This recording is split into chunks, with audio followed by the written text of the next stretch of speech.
You're listening to Arsenal for Democracy, episode 457, recorded on Sunday, January 29th, 2023. I'm your host, Bill Humphrey. This is the third and final episode of my series on the Boston Associates of the First Industrial Revolution in Massachusetts. Having previously covered the business ventures of these merchants turned textile mill owners and examined their philanthropy, we now turn in our third episode to the third chapter of the second part of the book, Enterprising Elite, the Boston Associates and the World They Made, by the late Robert F. Dalzell, Jr., formerly a longtime professor of American culture at Williams College, published by Harvard University Press in 1987. This chapter and our final episode covers the political alignments of the Boston Associates in Massachusetts and national politics in the period of roughly 1820 to 1860. In private writing by the Boston Associates and in public speeches by their political agents, always top of mind was a resistance to class warfare and class division in the political and social spheres. They were concerned about the early signs of potential workers' parties emerging across the Atlantic in Europe. Sectional divides within the U.S. geographically were also to be papered over. Their political ideology was to promote harmony.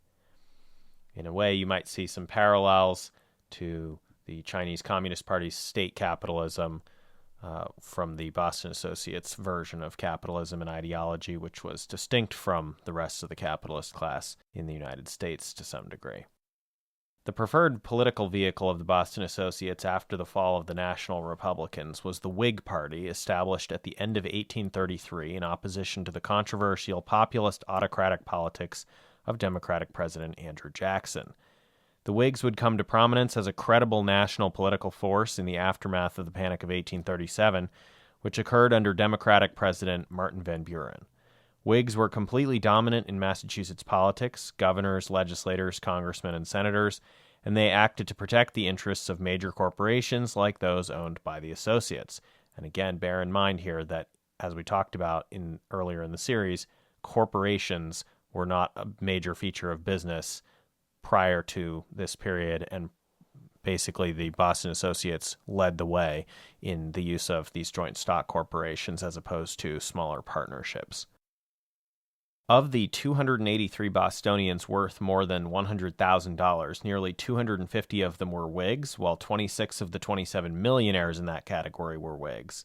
Not a single person categorized among the ranks of the Boston Associates was ever a Democrat during the Whig era, as far as any evidence has ever shown. The Boston Associates engaged in Whig politics through political contributions to the party, newspaper bankrolling with editorial control, and lobbying on policy. Nathan Appleton and Abbott Lawrence were high-level Whig party leaders. This did not mean that the Whigs always supported the exact things the Associates were hoping for, however, because they still needed mass appeal in elections, and some of those policies the Boston Associates would have preferred weren't popular, or at least weren't salient with the electorate. In Massachusetts politics, at least, the Whigs were the direct heir to a much longer political tradition, back through the Federalists and even back through the colonial-era legislatures, where some factions represented the interests of wealthy merchants and so on. The colonial governors and members of the Governor's Council had usually been rich merchants, at least in the 18th century, when Puritan religiosity was less controlling of political and policy outcomes in Massachusetts. The function of the colonial government had been, and the independent Massachusetts government would subsequently continue in this role, to create and distribute special economic privileges and rights to specific merchants and later to specific chartered corporations. The factions, or political networks, had arisen within this political arena to increase the chances of various associated friends and colleagues or merchants with common interests getting what they wanted at the expense of rivals and competitors. During the Revolution, the new merchants typically backed independence in order to kick out the entrenched merchants who remained loyal. After independence, some wealthy factions had become Federalists, while other wealthy factions had embraced the Jeffersonian Republican opposition instead. As had played out in the lead-up to the Revolution, the latter typically were motivated by anger that they had lost out on the various distributions of privileges and monopolies after independence was secured.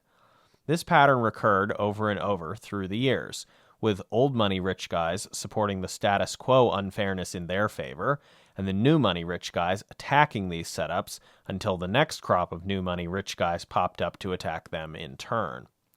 Thus, a two-party system remained strong or reappeared after transitional periods of weakness during reorganization of the factions and privileges. Additionally, both before and after independence, rural voters in and their representatives from farm country could be a decisive political force, often holding the balance of power between the rival merchant factions. The farmers, on the one hand, tended to favor conservative stability in the status quo, which would put them in alignment with old money coastal political factions, but, on the other hand, they tended to oppose some of the economic privileges of the same, and rejected any authoritarian interferences in their lives, which thus put them into alignment with the new money coastal men. That meant a delicate balancing act for either side to appeal to them for decisive support. The most constant point of friction in New England between the interior yeoman farmers and the coastal men of banking and trade was that the latter refused to see that there was a severe shortage of money in circulation in the interior and routinely worsened the problem by expecting and demanding debts to be repaid in hard currency faster than was physically possible based on these rural circulations. This was a key cause of the infamous Shays Rebellion, but it would remain a concern in the era decades later of the Suffolk Bank, which was discussed in our first episode on the Boston Associates. That bank vacuumed up hard currency from farm country all across New England and brought rural paper currency into par with less widely accessible coastal paper currency notes. But on the other hand, it was a more moderate approach that treated that rural paper money at its face value rather than steeply discounting it as other banks had traditionally done. Likewise, the aftermath of Shays' Rebellion had seen the state government and banks ease up on public debt payment schedules and so on in order to reduce the rural tax burden after having sparked the revolt by insisting there could be no flexibility on these points. The Whig approach to reformism was moderation in all things. By offering modest but meaningful concessions and reforms, enough voters could be placated to maintain the broader status quo, but nothing radical to upset the apple cart could be contemplated, just as refusing to yield at all was recognized to be an unwise course because it would provoke mass unrest. The Massachusetts Whigs rejected the smoke-filled rooms of the Democratic Party, although they certainly had their own inner circle players too, in favor of state party conventions and town or county party committees. These local committees, along with Whig newspapers, could communicate opinions from general party supporters across the state. There was also a youth wing. Two major political issues in Massachusetts in the early 1830s destroyed the National Republican ruling party and paved the way for the emergence of the Whigs instead. First was the total collapse of organized state religion, as the Congregationalists splintered into a traditional Trinitarian minority and a Unitarian majority. Official churches had a lot of property and resources associated with them collectively, and it was a political problem how these should be redistributed after the division. Second, anti-Masonic conspiracy theories, which arguably represented a sublimated class resentment, were also becoming a political force to be contended with or accommodated. The National Republicans of Massachusetts tried to fight both change movements in favor of an unaltered status quo and were wiped out. The Whigs, with their fondness for making concessions to stabilize the situation, accepted the new religious disestablishment as a fait accompli, and enthusiastically went about shutting down the Masons, even though many of the Boston Associates were themselves Unitarians and or Masons. They then set about steering the Whigs and these swing voters onto safer terrain, such as personal attacks on the alleged corruption, cronyism, and authoritarianism of the Democratic Party politicians, as opposed to embracing class conflict or endorsing other topics of social upheaval. The Democrats embraced competition as opposed to monopoly charters generally, although they did not have a clear policy on big business. The Whigs tried to find a new, moderate compromise position that rejected monopolies but still enshrined certain corporate rights into law. For example, patent protections or other temporary and limited monopolies, like those granted to railroads so they could try to recoup their construction costs and shipping fees. Quote, Nathan Appleton had no taste for lost causes. He also had a limited stake in monopoly rights, since most of his own resources were invested in the Waltham-Lowell system, which required no such protection. Indeed, as a group, the Boston Associates had little to gain from insisting on the more grandiose features of vested rights doctrine. It became, then, a matter of working out practical alternatives, ways of protecting the group's interests that a majority of voters could be expected to approve, end quote. However, they did not support the movement for self-incorporation laws that would allow companies to be formed without specific legislative charters, and that political debate dragged deep into the 1850s. This meant, in practical terms, that even if there were no official anti-competitive practice happening in most corporate charters anymore, anyone seeking to form a corporation would still have to play ball with the powers that be and secure the expensive political connections and favors needed to win a charter from the state legislature, which de facto reduced the amount of competition outside of the well-connected Boston Associates network. But they did support the 1830 reform of the Limited Liability Act to shield shareholders from most of the fallout of a corporate collapse. That did somewhat increase the number of joint stock corporations being chartered, but in general, most industrial capitalist startups outside the Boston Associates remained small partnerships or sole proprietorships. Democrats who favored the emerging industrialization came to represent the interests of these smaller, less capitalized producers, while the Whigs openly championed the benefits of large-scale corporations in this new economy. Whig legislatures eventually embraced direct state loans to and state share purchases in struggling railroads. In contrast, the Whig governor during the Panic of 1837 allowed weaker banks to fail in favor of stronger Boston Associates-backed banks like the Suffolk, and barely made any attempt to investigate the crisis or the causes of these collapses. The legislature blocked an effort to rein in the Suffolk Bank. They also easily shut down a Democratic governor's proposal to let basically anyone open a bank in Massachusetts with no restriction. And now we get to the slavery issue, which is going to dominate the rest of this. Beginning around 1840, hardline anti-slavery politics began slowly emerging as an increasingly salient issue for Massachusetts voters. Their local vehicle was a Western New York-based minor party called the Liberty Party. The issue would increasingly agitate Massachusetts voters in the first half of the 1840s, as the possibility of annexation of slaveholding Texas into the United States became almost inevitable. Later, voters so inclined in much greater numbers would join the Free Soil Party in 1848. This slow political shift posed a political problem primarily for the Whigs because, although the Democrats were essentially already becoming a Southern-dominated pro-slavery party, the Whigs were divided on the issue, with base voters and younger activists or candidates in places like Massachusetts being naturally hostile towards slavery and plantation owners, while the party leaders and financiers were often either growing rich from slave cotton or their families had become rich and powerful from participation in the slave trade historically.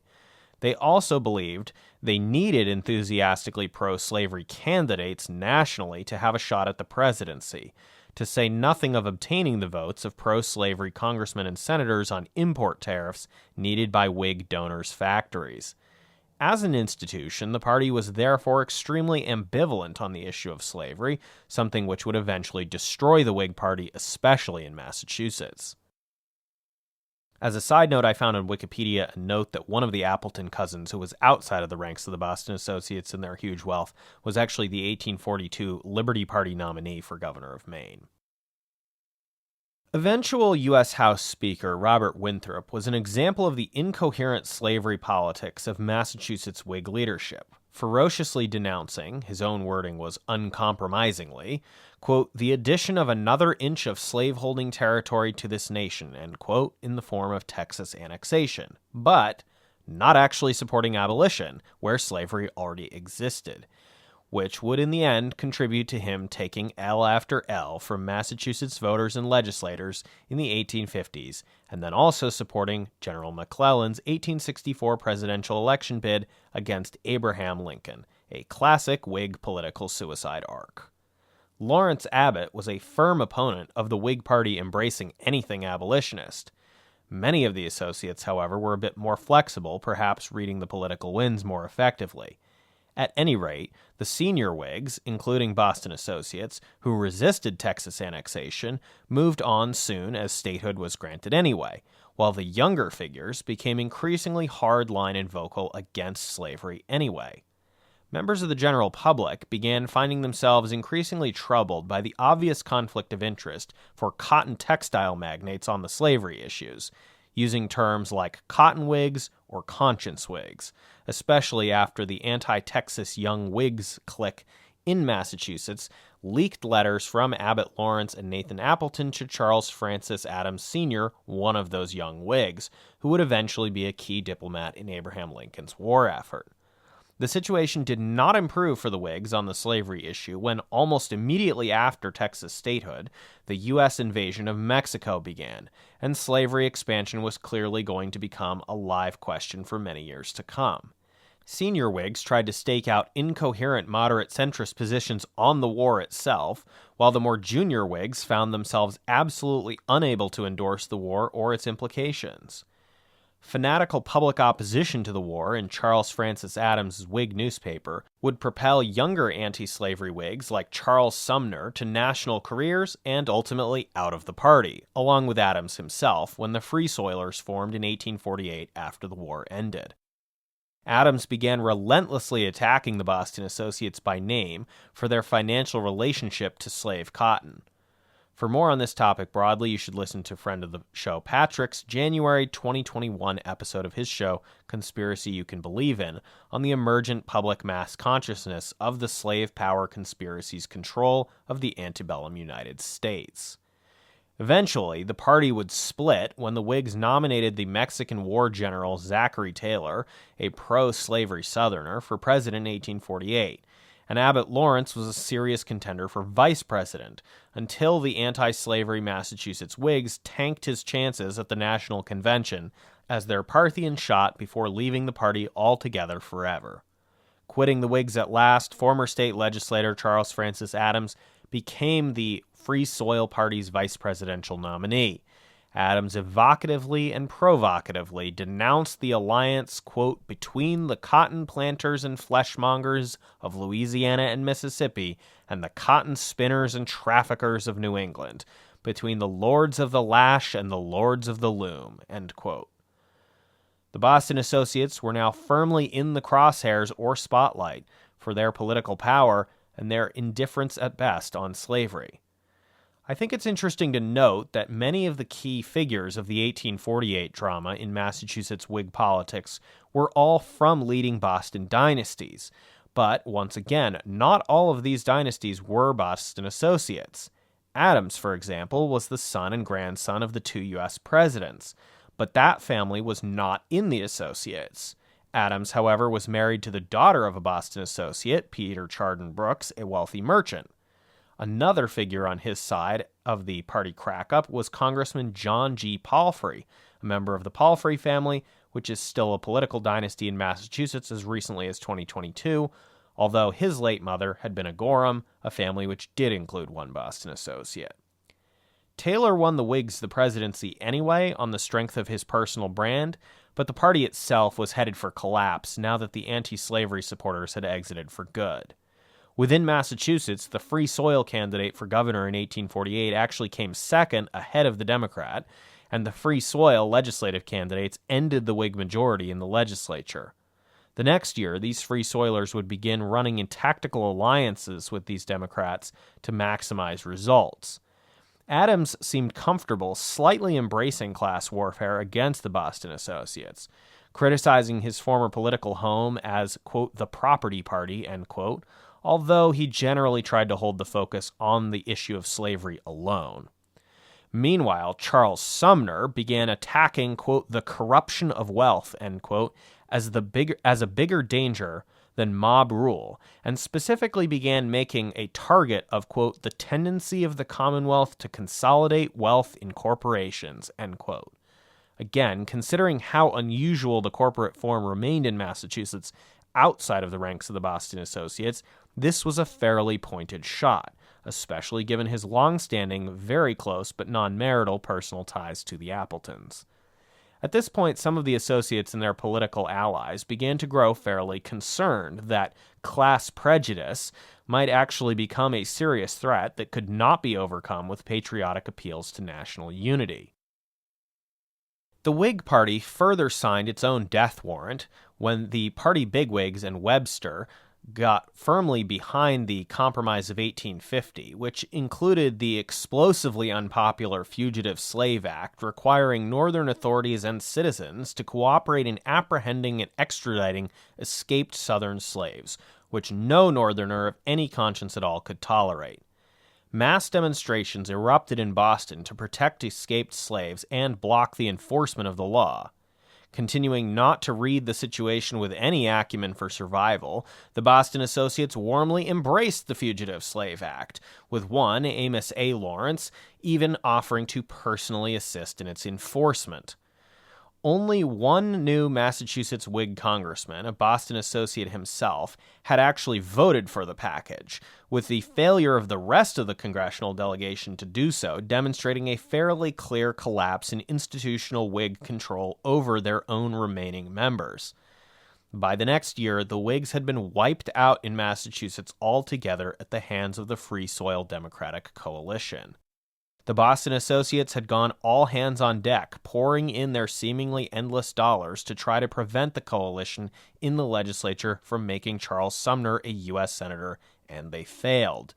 In a ridiculous display, many Boston businessmen wore black armbands of mourning openly after Sumner became a senator. Some people pointed out the irony that this result was only possible by a coalition between the anti-slavery Free Soilers and the consistently pro-slavery Northern Democrats, but in the end, as we all know, Charles Sumner became known as an implacable leading opponent of slavery in the U.S. Senate, and there were other issues in the Massachusetts economy and distribution of power that he grasped earlier than others were a point of common ground between Democrats and those inclined toward the anti-slavery cause. Whig whining about hypocrisy on the slavery question was never going to be an effective counter to voters and legislators with other economic concerns on their minds, which were often noticeably opposed by Whig funders. Those key players in the party appeared to have no interest in answering the reality that dozens of reliably Whig voting towns in rural Massachusetts were suddenly voting for free soil candidates in plurality, without even getting into tactical Democratic stuff. Perhaps because these rich power players lived and worked in Boston, which continued voting Whig, they didn't fully grasp the seriousness of the situation outside of Boston and the rest of the state until it was too late. As a random note, on pages 191 to 192, Dalzell appears to describe an ongoing pattern of bribery and gifts by many of the Boston associates to Senator/Secretary of State Daniel Webster, the leading Massachusetts Whig, not so much to buy his votes, but to placate him with tribute and shield him from his own money troubles so that he would remain on side and also remain a contender for the presidency. Abbott Lawrence, once Webster's friend, ended up becoming a rival in Whig politics. On page 194, Dalzell references a scheme in 1845 whereby supporters of Webster's career were openly raising money in Massachusetts and New York to create an annual income fund for Webster, who was briefly between federal offices.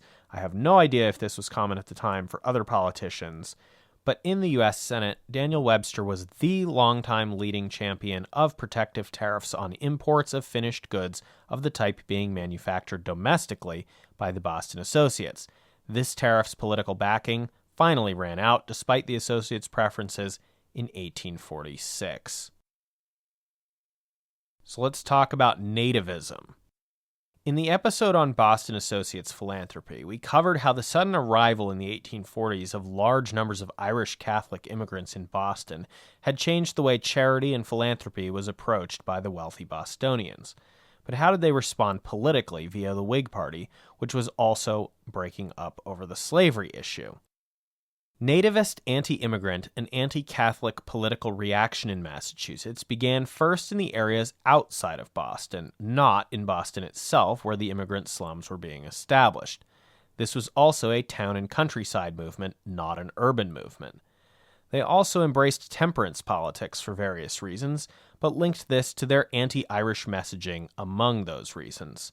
The Boston Irish themselves, quickly able to vote, eventually aligned with the Democrats rather than the Whigs, but the Whigs were, for now, still the dominant party in Boston.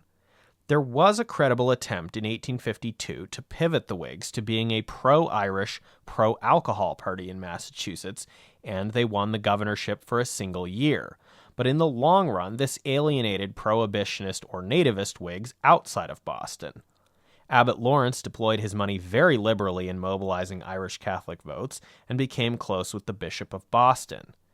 In 1851, there was a battle over the state constitution to try to boost non-Boston representation and cut Boston's representation, reversing earlier balancings in the other direction. This culminated in 1853 with immigrant voters in Boston tipping the state referendum against a constitutional amendment favoring the rest of the state at Boston's expense.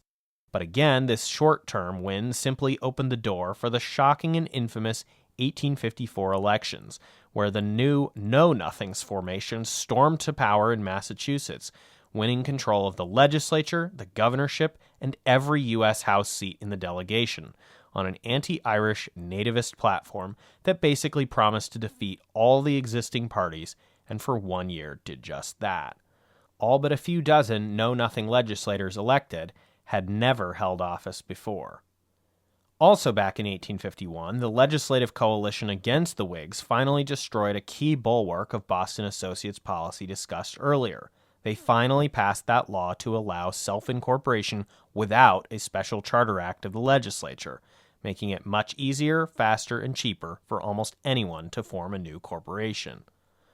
Already in 1851, the writing was on the wall for the complete extinction of the Whig Party and its base of power in Massachusetts, and the Boston Associates seemed to not only have no idea how to fix it, but they didn't even seem to be able to understand that they needed to do something different if they wanted to survive in power. The 1851 Massachusetts Whig State Convention adopted a resolution, quote, that reform in whatever is bad, conservatism in whatever is good, progress for whatever is better, and economy in all things are the cornerstones of Massachusetts Whig policy, end quote. By 1855, the Whigs got 10% of the vote in the state legislative elections. Abbott Lawrence had died just a few months prior to this election. Control of the effectively also now dead Massachusetts Whig Party passed to his nephew, the recent enthusiastic Fugitive Slave Act proponent, who somehow still believed that he could be an anti-slavery unionist, Amos A. Lawrence. Suddenly realizing with the passage of the Kansas-Nebraska Act in 1854 and the end of the Missouri Compromise that the North was about to become positively frenzied over the slavery question, Amos A. Lawrence suddenly pivoted hard against the Fugitive Slave Act and began putting his money into that abolitionist cause and into the campaign to settle hardline abolitionists from New England in the Kansas Territory in hopes of halting the spread of slavery there. In short order, he was buying rifles to send to Kansas anti-slavery settlers. That's why there is a Lawrence, Kansas, not just a Lawrence, Massachusetts.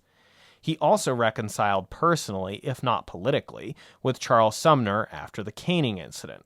Sumner had just helped establish the Massachusetts Republican Party, which was more comfortable with embracing free economic development and unrestrained industrial expansion that the Boston Associates had always resisted, and that was a wrap on the Whigs.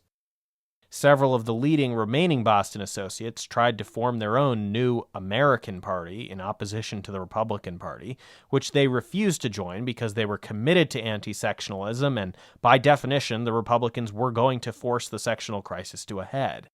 But the Boston Associates were already declining in the money power that had previously underwritten their political power, and the Panic of 1857 meant that the idle rich mill owners of their ranks actually had to pay close attention to their struggling and increasingly uncompetitive mills, which had always been run more expensively than the lean, mean, small capital mills flooding the market with competing textiles. None of these men were going to end the first industrial revolution with their wealth wiped out, but neither were they going to remain on easy street, and with set-it-and-forget-it profits rolling in every year. The Waltham-Lowell system had reached the end of its dominance, and they all knew it and acknowledged it at the time. Their era was over, and the status quo had been overturned at long last. Plenty of other industries besides textiles were also springing up everywhere in Massachusetts now. The final political gasp of the Boston Associates was bankrolling and providing the vice presidential candidate of the idiotic and embarrassing Constitutional Union Party in the 1860 election, which, after being organized in Boston, polled less than 13% of the popular vote and just 39 electoral votes in 3 border states. As the secession crisis unfolded in the months after the 1860 election, the Boston Associates tried to push for the so-called Crittenden Compromise to prevent the Civil War. When that went nowhere, one of their most prolific investor members, Congressman William Appleton, then traveled on his own to South Carolina to try to negotiate a peace on his own before war might begin. And within hours of reaching Charleston, the firing on Fort Sumter had begun, and he himself ended up telegraphing the breaking news to Boston from there. Notably, Amos A. Lawrence, while regretting the war breaking out, did instantaneously leap to support the Union war effort, falling back on his knowledge from his part in the bleeding Kansas pre-Civil War conflict. And I think that's worth mentioning because I'm not sure this position was shared by many of the wealthy elites of certain other major northern cities who did not support the war against the Confederacy. So that's it for our series on the Boston Associates and the First Industrial Revolution in Massachusetts. We'll be back with more First Industrial Revolution content in the next episode, when Rachel should be back.